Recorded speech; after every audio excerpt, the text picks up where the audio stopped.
오늘의 성경 말씀은 누가복음 14장 26절에서 27절 또 33절까지의 말씀입니다.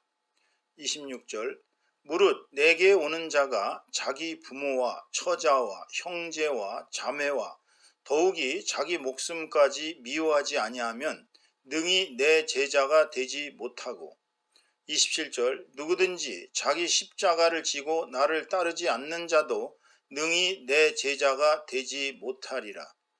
33절 이와 같이 너희 중에 누구든지 자기의 모든 소유를 버리지 아니하면 능히 내 제자가 되지 못하리라. 아멘. 오늘은 누가복음 14장 26절에서 27절까지 또 33절까지의 말씀을 가지고 예수님의 참된 제자가 되는 길이라는 제목으로 하나님의 은혜를 함께 나누도록 하겠습니다. 오늘 본문 말씀이 주시는 메시지는 두 가지가 있죠. 크게 나눠서. 첫째로는 지금 본문 26절에 보면은 자기 부모나 처자나 형제나 자매 또는 심지어는 자기 목숨까지도 미워하지 아니하면 내 제자가 될 수 없다. 참 제자가 되는 조건치고는 좀 무지막지한 조건이라고 겉으로는 보여집니다. 왜냐하면 예수님을 따르려면, 예수님의 제자가 되려면 부모도 버릴 수 있어야 되고 처자도 버릴 수 있어야 되고 형제나 자매도 버릴 수 있어야 되고 심지어는 자기 목숨까지도 버려야 된다. 미워해야 된다. 이 얘기는 이제 버릴 수 있어야 된다. 그들을 다 버릴 수 있는 지경까지 나아갔을 때에 예수님의 제자가 될 수 있다. 이런 얘기죠. 쉽게 말씀드리면 복음을 위해서는 이러한 자기의 가장 소중한 존재들, 자기가 사랑하는 존재들을 희생할 수가 있어야 된다. 사람이 자기 목숨보다 더 사랑하는 게 어디 있겠어요. 심지어는 자기 목숨까지도 미워한다. 자기 목숨까지도 버릴 수 있어야 된다. 그런 말씀을 하고 계시는 것입니다. 이 말씀의 핵심은 결국은 예수 그리스도가 이 세상에서 어떤 것보다 가장 중시되어야 한다는 말씀을 달리하고 있는 것입니다. 이 말씀은 또 달리 말씀드린다면 우상 숭배를 하지 말라는 얘기예요. 그러니까 우리가 자기 부모나 처자나 형제나 자매 또는 자기 목숨까지가 자기의 어떠한 그 가장 소중한 존재로서 예수님보다 더 소중하게 여긴다면 그것은 우상이다 이거예요.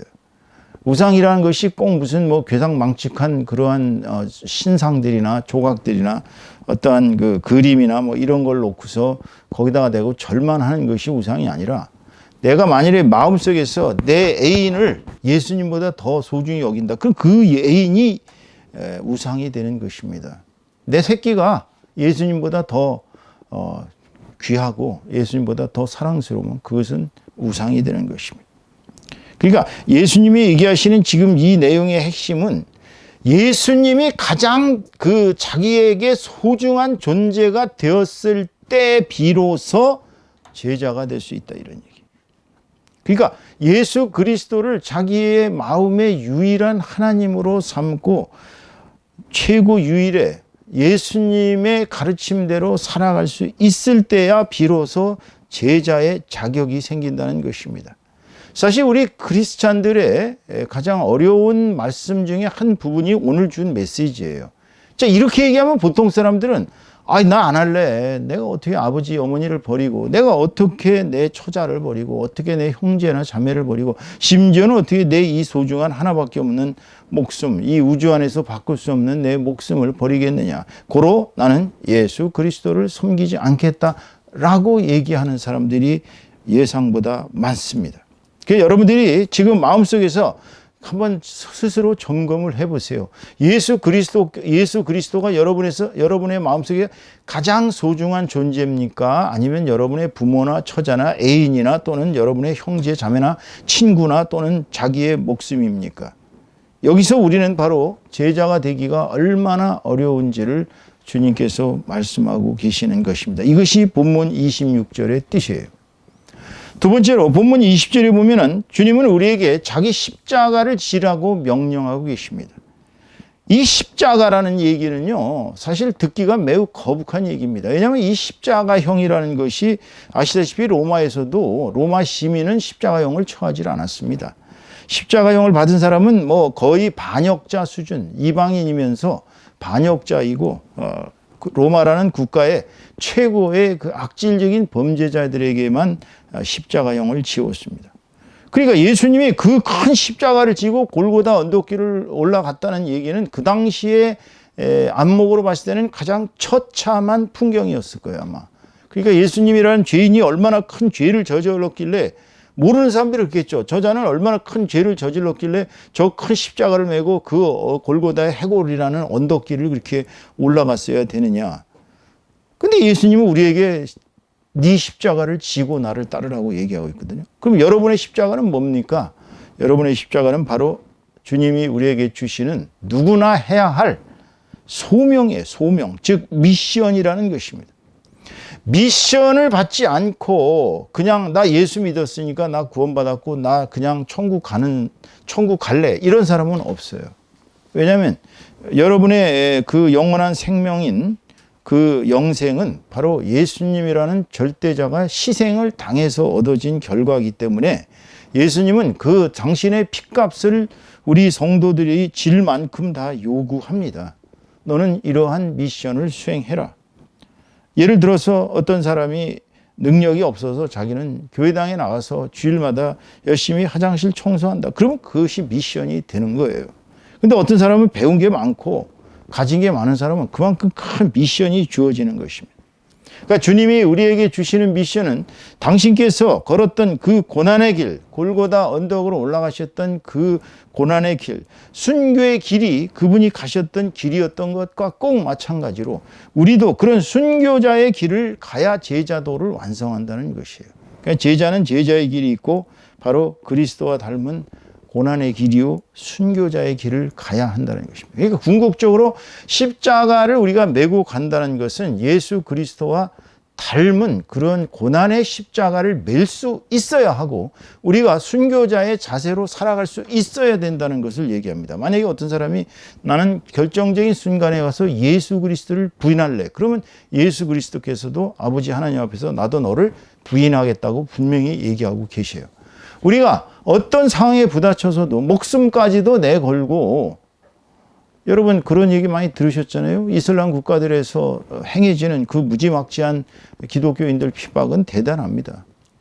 지금부터 한 10여 년 전인가 됐을 거예요. 제가 미국에 있을 때 봤던 기사인데, 그 독일 선교사님들이 그 중동에 가서 선교하시다가 그들에게 붙들렸습니다.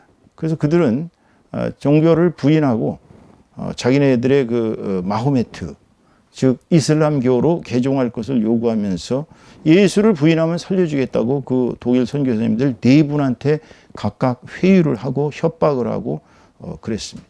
그렇지만 그 4분의 독일 선교사님들은 절대로 예수님을 부인하지 않고 그 자리에서 다 순교를 당했습니다. 끔찍한 순교를 당했습니다. 뭐 칼로다가 목을 벤다는 둥, 무슨 뭐 하여튼 때려 죽인다는 둥, 하여튼 이 인간으로서 가장 끔찍한 짓을 저지르는 것이 바로 종교의 이름으로 자행되었던 그런 악행들이었습니다. 그럼에도 불구하고 그 독일 선교사님들은 예수 그리스도를 부인하지 않으셨어요. 그들은 주님이 십자가의 길을 가셨던 그 심정 그대로 고난의 길, 순교자의 길을 갔기 때문에 오늘 천국에서 최고의 영예로운 순교자의 반열에서 아마도 살고 계실 것입니다.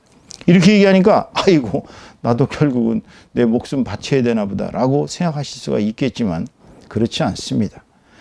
예수님께서는 우리가 질 크기만큼만 십자가를 우리에게 주십니다. 그러니까 우리가 받는 십자가의 무게와 크기는 주님이 주시는 것이기 때문에 주님은 우리가 그것을 능히 견뎌낼 수 있을 만큼의 십자가를 우리 등에 메어 주십니다. 그러니까 어떤 사람이 아유 주님 제 십자가의 크기는 너무 커요. 저는 너무 무거워서 이 무게를 못 메겠어요. 한다면 그것은 그만큼 자기가 받을 상급을 줄이는 것밖에 안 돼요. 예를 들어서 십자가가 엄청 커서 자기가 감당 못할 것 같아도 기도하면서 주님이 주님보다 더한 고통이 어디 있겠냐. 나는 이건 아무것도 아니다. 여러분 바울과 베드로 사도가 돌아가실 때 당신들은 주님처럼 똑같이 십자가를 처형을 당할 때 이렇게 대자를 이렇게 벌려서 받을 수 없다. 자기네들은 죄인들이니까 거꾸로 매달려 죽겠다. 그래서 거꾸로 십자가에 매달려서 돌아가셨어요. 여러분, 십자가의 크기와 무게는 주님이 주시는 것이지만 십자가를 우리가 크게 메고 가면 갈수록 우리의 상급은 그만큼 커지는 것입니다. 젠튼이란 분은 이렇게 십자가를 이야기했습니다. 우리가 십자가를 지는 것이란 뭐냐? 첫째, 십자가를 지는 것은 보편적인 일이다. 누구나 십자가를 지고 간다. 나는 십자가를 지고 가지 않는다. 그거는 엉터리 신자예요. 있을 수가 없어요. 두 번째로 십자가를 진다는 것은 일시에 오늘하고 내일 안 하는 게 아니라 영구적으로 한다는 거예요. 죽는 그날까지 십자가를 우리는 지고 갑니다. 세 번째로 십자가를 지는 것은 나의 의지적인 일이지 예수 그리스도께서 명하셨다고 나는 그냥 하고 싶지 않은데 억지 춘향이로 십자가를 매는 게 아니에요. 십자가는 내가 즐거이 매야 됩니다. 주님이 나에게 주신 십자가니까 즐겁게 메고 가겠다. 이게 의지적인 일이라는 거예요. 네 번째로 십자가를 진다는 것은 고통스러운 일입니다. 순환입니다. 역경입니다. 환난입니다. 어찌 본다면 십자가를 진다는 것은 얼마나 지겨운 일인지도 몰라요. 예를 들어 가지고서 십자가를 질 때에 좋은 일만 있다고 누가 보겠어요. 십자가를 진다는 자체가 고난인데. 그러면 앞으로 닥쳐질 고난이 얼마나 큰지 모릅니다. 그럼 그 고난을 이겨내는 마음을 갖고 가야지 십자가를 진다는 자체를 처음부터 두려워해서 나 안 맬래 라고 한다고 해서 그 십자가 사라지는 게 아니라는 거예요. 수많은 성도들이 잘못 신앙생활을 하는 것은 십자가를 지지 않으려고 한다는 것입니다. 그러니까 물고기식으로 얘기하면 제가 그런 얘기를 하면 기분 나빠서 아마 여러분들 나 저 목사 설교 안 들으려고 다음부터 안 들을 수도 있겠어요. 낚시들을 좋아하시는 분들은 이제 강이나 바다에 가서 낚시들을 들이우고 가만히 계셔보세요. 그러면 얼마나 작은 고기들이 많은지 모릅니다. 10번 그 고기밥을 이렇게 낚싯줄에다가 낚시에다가 먹이를 해놓으면 낚싯밥을 해놓으면 10명 중에 9명의 고기들은 그거만 싹 따먹고 도망갑니다. 그러면은 다 이렇게 이제 움직이기 시작해서 이제 흥분하기 시작하고 탁 채워 올리면 웬걸 벌써 다 따먹고 달아나죠. 저는 낚시질을 워낙 못해갖고 아마 10번 중에 10번은 다 고기들한테 당했을 거예요. 저한테 걸리는 고기는 이 세상에서 가장 못난 고기였을 것입니다. 아마. 그런데 성도들이 그런 붕어나 그런 그 고기들과 같이 그 야가 빠진 고기들. 그러니까 고난은 지지 않으려고 하는 것은 꼭 그 낚싯밥을 떼먹고 달아나는 그러한 물고기들하고 똑같은 것입니다. 고난을 같이 질 때에 예수님이 우리를 구원해 주셨는데 그분이 우리에게 주신 십자가를 메고 그걸 각오해야지. 나는 그냥 구원만 받았으니까 천국에만 들어갈래요. 그런 도둑놈 신부가 됐습니까, 여러분? 그런 사람들은 정말 천국에 가서도 노숙자 신세를 면치 못할 것입니다. 십자가를 지는 것은 당연히 고난의 길이기 때문에 즐겁게 고난의 길을 가셔야 합니다. 마지막으로 십자가를 진다는 것은 곧 죽음, 순교를 얘기합니다. 즉 희생을 얘기해요. 내가 희생을 하지 않고서는 절대로 남에게 좋은 것을 베풀 수가 없습니다. 내가 먹고 싶은 빵을 상대에게 줬을 때 상급이 되는 것이지 내가 그냥 남아가지고 먹기 싫어서 그냥 다 갖다 버리듯이 이거는 희생이 아니에요. 내 것을 줄 때 나도 먹고 싶은데 저 사람을 지금 굶주려서 저 사람이 죽게 생겼어요. 그러면 그 빵을 내줄 때 그게 희생이에요. 그것이 바로 십자가를 지는 길입니다. 십자가를 지면은 결국은 우리가 죽는 그날까지 순교자가 되는 거예요. 결국은 우리가 꼭 목 잘려 죽고 목 매달려 죽고 무슨 토마스 사도처럼 껍질을 벗겨서 죽었고 이렇게 또 이사야 선지자처럼 톱으로 쓸어서 죽고 그것만이 순교자가 아니에요. 주님께서 주신 십자가를 메고 또 하루하루 살아가는데 정말 힘들고 어려워도 죽는 그 순간까지 정말 자신의 최선을 다해서 살아가는 것, 그것이 곧 순교자의 길인 것입니다. 오늘 본문 23절에 그렇다면 주님은 오늘 두 가지 메시지를 우리에게 크게 주셨어요. 하나는 자기를 부인해라. 네 부모, 형제, 네 애인, 너 자신 이 모든 것도 다 부인하고 나를 따라야 너는 내 제자다. 둘째는 내가 준 십자가를 메고 와라. 십자가 매지 않고 오는 것은 내 제자가 아니다. 이 두 가지의 메시지를 우리에게 주셨어요. 그런데 오늘 본문 23절은 28절부터 32절까지는 웬 망대 얘기를 계속 이렇게 주님이 하십니다. 근데 이 망대 얘기는요, 처음 이렇게 해석하시는 분들은 이게 무슨 소리인지를 알질 못합니다. 왜냐면은 저기 망대를 짓는 사람이 계산을, 이게 2만 양짜리인가 1만 양짜리인가 계산해 보고 망대를 짓지 않겠느냐 한 다음에 조금 있다 또 전쟁을 벌이는데 그 다음에 또 무슨 저쪽에 군대가 2만 명이고 나는 10,000명이란다면 내가 저 왕에게 어떻게 싸워야 될 것인가를 고민하고 계산하지 않겠느냐 하면서 주님이 그 다음에 갑자기 지금 본문 23절 벌이라는 말씀을 하십니다. 그게 무슨 얘기냐면 사람이 말해요. 주님을 쫓는다는 게 이 두 가지, 자기를 버리고 십자가를 진다는 마음가짐이 없이는 갈 수가 없어요. 우리가 죽는 그날까지. 그러니까 망대를 질려다가 계산도 안 해보고 짓고서 망대도 짓지 못하는 사람 되지 말라는 이 얘기는 결단을 내리지 못하려면 내 제자가 되지 말라는 거예요. 주님이 모든 사람들을 다 예수 그리스도께서 제자로서 웰컴하신 것은 아닙니다. 바리새인들이나 서기관들 같이 이 세상에서 잘 나가던 사람들이 와서 주님을 따르겠습니다 그러면 되려 주님은 냉정하게 여우는 머리 둘 곳이 있고 까마귀는 깃들 곳이 있지만 나는 갈 곳이 없다, 머리 둘 곳이 없다 그러면서 오지 말라고 캔슬해 버려요. 또 어떤 제자들은 아이고 저 가서 저 부모님 장사 좀 지내고 해 주십시오 그러면 예수님이 얘기하십니다. 죽은 자는 죽은 자에게 맡기고 산 자는 산 자의 일을 해라 그리고 못 가게 하세요. 그러니까 주님은 왜 그렇게 사람들에게 예수 그리스도의 제자가 되는 것을 선별했느냐? 그것은 바로 그 사람 자신이 예수 그리스도의 복음을 끝까지 지고 가지 못할 사람들은 처음부터 안 가는 게 낫다고 거절하시는 것입니다. 오늘 주님은 우리에게 버리라고 가르침을 베풀고 계십니다.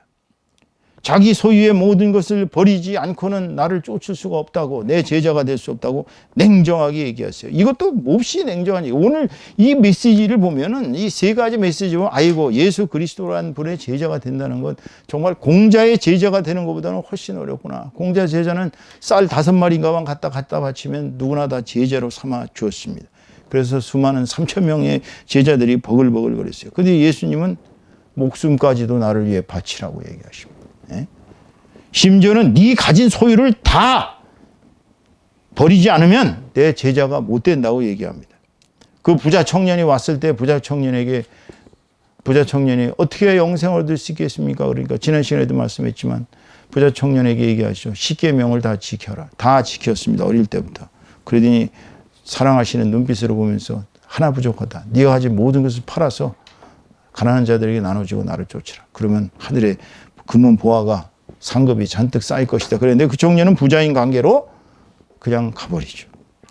예수님이 왜 우리에게 버리라고 가르쳤을까요? 자, 이거 참 어려운 얘기예요. 왜냐하면 정말 여러분도 재산이 좀 한 100억쯤이 있고 한 1,000억쯤이 있고 한 1조 원쯤 재산이 있다고 생각해 보세요. 다 버리라 그러면 버리겠어요? 얼마나 힘들겠어요? 이 버린다는 것처럼 어려운 게 없습니다. 그런데 이 세상은요, 사실 버리지 않으면 얻을 수가 없는 이치로 되어 있어요. 여러분, 달도 차면 기웁니다. 그죠? 뭐든지 극에 이르면은 반드시 비게 되어 있어요. 꽉 찬 걸 버려야 비게 됩니다. 우리 뱃속에 아침부터 저녁까지 하루 종일 밥을 먹는 미련한 인간은 없습니다. 제가 어려서 보니까 우리 뒷집에 살던 아이가 몹시 식탐이 많았습니다. 걔는 하루 종일 먹었어요. 하루 종일 배가 띵띵했습니다. 어떻게 됐을까요? 답은 나와 있죠. 여러분, 우리가 뱃속에 가득 찬 것을 버리지 않고서는 또 먹을 수가 없는 것처럼 우리가 예수님의 제자가 돼서 새로운 주의 백성, 새로운 하늘나라의 시민이 되고 천국에 들어가기 위해서는 우리 있는 지금까지 가져왔던 모든 소유를 버려야만 가능하다고 주님은 일관하고 계신 것입니다. 자, 이 주님의 말씀 33절에 보면 이와 같이 너희 중에 누구든지 자기의 모든 소유를 버리지 아니하면 능히 내 제자가 되지 못하리라 이렇게 계시는데요. 이 소유는 그리스어를 찾아보면은 원문을 찾아보면 후파르 코우신이라고 해서 퍼제스의 뜻입니다. 영어로죠. 가진 거, 소유한 거. 그러니까 소유를 버리라는 얘기는 지금 여기서 여러분이 잘못 생각하시면 물질적인 그런 나의 재산 뭐 이런 것만 생각하실 쉬워요. 그게 아니에요. 주님이 얘기하시는 너의 가진 것은 첫째, 우리가 우상을 가지고 살기 때문에 우상 때문에 되는 일이 없습니다. 우상을 가진 사람은 절대 예수님 섬길 수 없어요. 그것이 돈이 됐든 뭐 하나의 자기가 좋아하는 사람이 됐든 아니면 자기가 좋아하는 학문이 됐든 아니면 자기가 좋아하는 어떤 신이 됐든 어떤 것이라도 우상을 버려야 됩니다. 그래야 자기 소유에서 벗어날 수 있어요. 첫째는 우상을 버려야 돼. 두 번째, 불신앙을 버려야 됩니다. 사람은요, 간교에서 신앙과 불신앙의 경계선에 왔다 갔다 합니다. 예수를 믿는다 그러면서도 사람은 불신앙 속에 사는 사람이 얼마나 많은지 몰라요. 아마 7, 80% 이상의 성도들이 자기가 불신앙자라고 생각한다면 화를 내겠죠. 근데 사실은 불신앙자가 더 많습니다. 그 불신앙을 버려야 합니다. 예수님을 굳세게 믿어야 돼요. 예수님이 나의 구세주요. 예수님께서 나를 천국으로 인도하는 그러한 안내자라고 확신이 쓴다면 왔다 갔다 버리셔야 돼요. 이쪽으로 갔다가 저쪽으로 갔다가 이렇게 하시면 안 됩니다. 그냥 굳세게 신앙의 길로 가야 됩니다. 그래서 주님은 우리에게 불신앙을 버리라고 권면하고 계시는 거예요. 세 번째로 주님이 우리에게 버리라는 의미에는 소유한 것의 의미는 뭐가 있냐면 죄성이에요. 죄성. 우리의 죄성은 너무나도 뿌리가 깊습니다. 우리 인간은요, 입만 열면 남 흉보기 좋아합니다. 우리 인간은요, 정말 음란하게 짝이 없는 그러한 성분들을 너무나 많이 가지고 있어요. 왜냐하면 우리가 땅에서 생겨났고, 비록 하늘에서 온 성령을 받아 사는 사람이라 할지라도 이 땅에 털을 내리고 살기 때문에 이 죄성의 뿌리가 깊습니다. 모든 죄성을 전혀 우리가 다 버린다는 것은 죽는 그날까지 불가능할지도 모릅니다. 그런데 그 죄성을 뿌리 뽑을 때까지 피투성이가 되도록 싸우는 것이 순교자가 되는 길이에요. 우리가 죄성을 그냥 놔두고서는 주님의 가르침을 받아들일래야 받아들일 수가 없어요. 죄가 뭐냐? 어떤 사람은 나 죄 없어요 라고 얘기한다면 그것이 바로 죄예요. 자기가 죄가 없다고 생각하는 그 교만. 우리 인간은요, 교만, 음심, 탐심, 질시, 그 다음에 또 헛된 야망, 술 취함, 방탕, 참 성경에 나와 있는 우리 인간의 죄성을 이렇게 쫙 보면은 이제 그대로 가면 갈수록 보세요. 아담과 하와의 범죄 이후로 그 첫 번째 아들인 카인이 한 일이라는 건 자기 동생을 질시해서 때려 죽인 일이었어요. 그게 인류예요, 인류. 그러니까 지금도 보면은 우리 인간이 왜 전쟁을 하겠어요? 만약 인간들이 착한 존재라면 전쟁 안 할 거 아니에요. 서로 도와주고 불쌍한 사람들 서로 이렇게 하면 왜 돈이 모자르고 왜 물질이 모자르겠어요? 근데 욕심 많은 인간은 100개 주면 99개 가지면 남의 거 하나 뺏어서 100개를 채운다고 그러지 않습니까? 그러니까 인간이 본질적으로 욕심과 탐심이 많기 때문에 끊임없이 가지려고 그러고 챙겨놓고 어마어마한 부잣집 창고에 가보면 평생 먹어도 썩어 없어질 것들을 가지고 있으면서도 가난해서 굶주려 죽을 사람도 안 줘요. 미국 같은 부자 나라들은 절대로 가난한 나라에 원조를 잘 안 합니다. 왜 안 합니까? 그들이 가난해서 힘들고 굶주려서 이 곡물값이 올라가면 엄청난 이득을 보거든요. 버릴 망정 썩어 버릴 망정 안 주는 거예요. 그러니까 인간의 죄성이 그렇게 뿌리 깊어요. 이 죄성을 버리지 않고서는 주님의 제자가 되기가 힘들다는 말씀입니다. 네 번째로 주님이 자기 소유의 것을 버리라는 것은요, 나태함을 버리라는 얘기입니다. 우리가 자기가 소유하고 있는 것이 많으면 많을수록 나태해집니다. 그렇죠? 한번 잘 생각해 보세요. 내가 많이 먹고 내가 많이 가지고 있으면 게을러집니다. 나태해집니다. 그러니까 자기 소유의 그 소유가 일종의 추 같은 거예요. 추가 굉장히 무거우면 아래로 기울거든요. 이렇게 자꾸. 예? 추가 너무나도 무거우니까 아래로 자꾸 기우는 거예요. 아래로 기울다 보니까 우리가 그냥 게을러지고 나태해지고 그냥 편안하게 이 육신을 편안하게 사는 것이 행복인 걸로 착각하고 살아가는 것입니다. 주님은 우리에게 이러한 소유물을 버리라고 명령하고 계십니다. 그 다음에 버리라는 가르침의 근본적인 의미는 주님이 주시는 십자가, 즉 사명을 잘 이행하라고 권면하고 계시는 것입니다.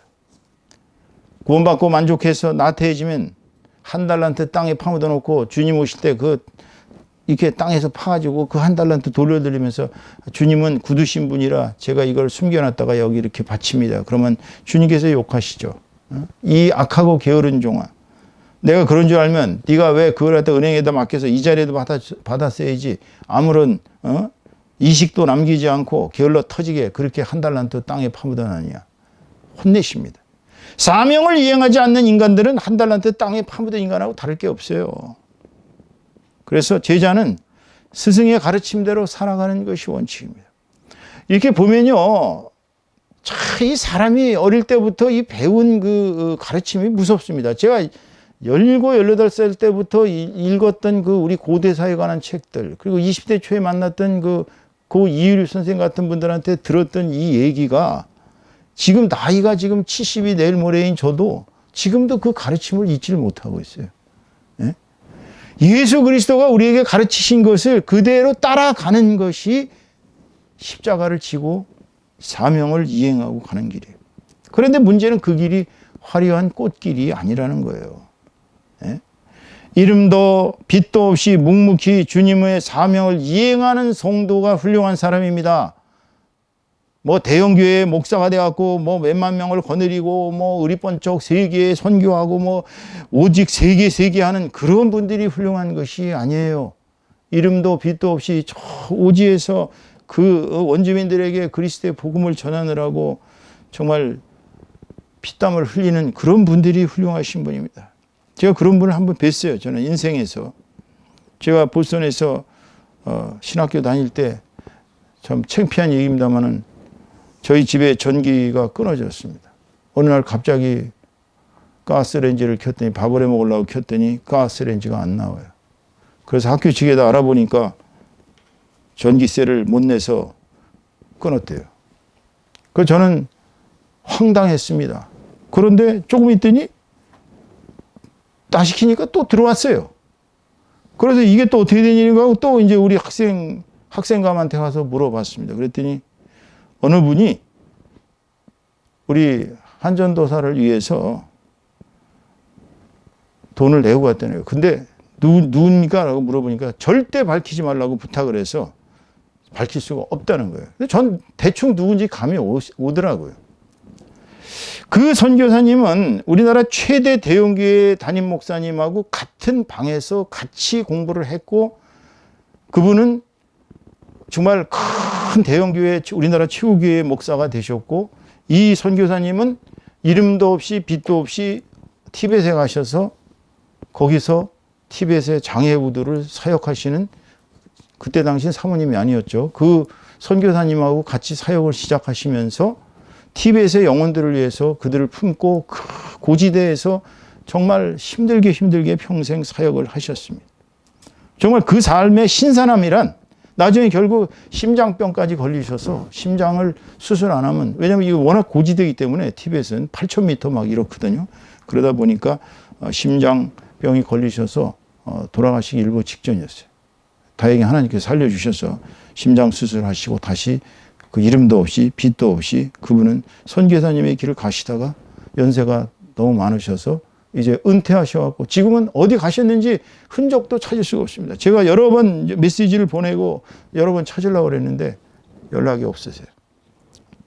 이렇게 이름도 없이 빛도 없이 선교를 하시다가 주님의 길을 가시는 천국에 가시는 분들이 그게 진정한 의미에서 주님이 주시는 십자가인 사명을 이행하는 것이지 그저 남들 앞에 와서 거창하게 그냥 크게 잘나가고 뭐 사람들한테 인정받고 사람들한테 존경받고 이것이 주님이 우리에게 원하시는 길이 아니라는 거예요. 이 크리스찬의 세계는 그 이름도 없이 빛도 없이 그 선교 현장에서 복음 전도의 현장에서 구제의 현장에서 이렇게 일하시는 이 훌륭한 정말 하늘의 미달이 땅에 떨어져서 수많은 열매를 맺는 이런 분들 때문에 우리 기독교 세계가 아직도 전 세계 인구의 40%를 차지할 만큼 그렇게 많은 사람들이 그리스도의 복음을 따라 살고 있는 것입니다. 그렇기 때문에 참된 예수님의 제자가 되는 길을 오늘 명백하게 주님이 주신 그 복음의 원칙에 따라서 말씀드린다면 제자의 길은 예수님의 제자도라고 얘기할 수 있습니다. 첫째, 자기 희생과 사랑과 고난의 길입니다. 예수님처럼 오직 남을 위해서 사는 삶을 살아야 돼요. 자신을 위해 살고 자신을 위해 사역하고 자신의 이익을 위해서 예수 그리스도를 믿는다는 것은 그것은 예수님을 이용하는 것이지 예수님의 뜻을 실천하는 게 아니에요. 그리고 예수 그리스도의 길을 간다는 것은 일생을 바쳐가는 것이지 한때 갔다가 한때 안 갔다가 뭐 정말 왔다 갔다 하다가 늙어 죽는 그때 와서 예수님 잘못했어요 하는 게 아니에요. 영원한 길을 예수님 따라가는 것이 예수님의 제자의 길입니다. 그리고 예수 십자가를 크게 매려고 스스로 노력하면 노력할수록 십자가는 사실상 점점 작아집니다. 십자가의 크기는 커질지 모르지만 그 무게는 작아집니다. 그것이 그리스도의 도예요. 그리스도의 도는 희한한 것이 자기가 희생하고 노력하고 남을 위해 살면 살수록 점점 더 자신은 작아진다는 것입니다. 삶의 무게가 힘들고 어렵고 고통스러워도 결국에서는 자기는 승리하게 된다는 이 놀라운 사실입니다. 그렇기 때문에 전정으로 예수의 제자가 된다는 것은 예수 그리스도를 전심으로 사랑하고 이웃을 사랑하고 봉사하면서 살아가는 삶이에요. 예수 믿으면서 남을 위해서 사는 요만큼도 안 살아가시는 분들은 그거는 문제가 있습니다. 그 유명한 영등포의 요셉의원이라고 여기 요셉의원을 설립하신 분은 선우경식이라는 가톨릭 신자분이 계셨습니다. 이분은 1987년에 이 요셉의원을 설립해서 2008년에 사망하실 때까지 약 2021년간, 그러니까 약 21년간을 40만 명을 무료로 인수를 베푸셨습니다. 영등포 여기 가면 큰 좁은 골목 안에 아주 가난한 자들이 바글바글 모이는 것입니다. 거기 가난한 자들이는 어떤 자들이 주로 오냐면 노숙자, 냄새 팍팍 나죠. 그냥 쪽박촌 사람들 막 짓물르고 그냥 여기저기 하는 사람. 알코올 없으면 살지 못해 이렇게 떨면서 알코올 의존증 환자들, 행여자들, 외국인들 그 불쌍한 사람들 얼마나 많아요. 뭐 방글라데시 뭐 이런 소위 미개한 우리보다 훨씬 못 사는 나라들에서 어떻게 좀 코리안 드림을 잃어보려고 왔는데 불법 체류가 돼갖고서 병원도 못 가고 이런 사람들, 의료보험이 없는 사람들이 예상보다 많습니다. 지금 우리나라에. 이런 사람들을 그 사람들을 치유해 주는 사람입니다. 이 선우경 씨 원장은 점심 먹고 1시부터 5시까지 4시간을 무료로 그들을 다 진료를 해줍니다. 그리고 7시부터 9시까지는 자원봉사 의사들이 이분의 영향을 받아가지고 그 사람들이 와서 또 무료 봉사를 해줍니다. 제가 요셉의원의 이념을 살펴봤더니 얼마나 멋진지 몰라요. 가난하고 의지할 데 없는 환자를 그리스도의 사랑으로 돌보며 그들의 자립을 위하여 최선의 도움을 준다. 이게 병원의 설립 이념이에요. 병원의 사명이 뭔지 아세요? 가난한 환자들에게 최선의 무료 진료를 베푼다. 여기에는 부자 환자들에게 뭐 이런 거 없어요. 가난한 환자들에게. 이분은 21년간을 치료만 해준 게 아니라 수많은 사람들을 갱생의 길로 이끌었습니다. 알코올 중독으로 사람들이 그냥 와서 땡깡 부리고 난리치고 이런 사람들 다 타일르고 사랑으로 베풀어서 그 사람들 구원해주고 5만 가지를 다 긁어 모아놨다가 가난한 사람들 다 나눠주고 이 사람 정말 천사 같아요. 그러니까 거기에 왔다 간 사람들이 40만 명이 넘어서 지금 현재 60만 명이 넘었습니다. 지금은. 그 많은 사람들이 예수 그리스도를 보려면 저 선우경식 원장을 봐라. 그게 진정한 예수 그리스도의 제자인 것입니다. 왜 수많은 사람들이 예수 그리스도의 사랑을 못 느끼고 사냐면 우리 신자들의 마음이 강팍해져서 그래요. 내가 참된 제자가 되면 예수의 참된 제자가 되면 예수님처럼 살아가야 되거든요. 남을 사랑하고 남을 위해 희생 봉사하는 그 삶을 사는데 그러려면 오늘 결론을 맺습니다. 예수 그리스도의 참된 제자가 되려면 우선 자기의 모든 가진 것을 버려야 합니다. 비워야 합니다. 그 비움의 대상은 첫 번째가 우상 숭배요. 두 번째가 불신앙이요. 세 번째는 모든 죄성을 버리는 것입니다. 네 번째는 모든 나태함을 버리는 것이에요.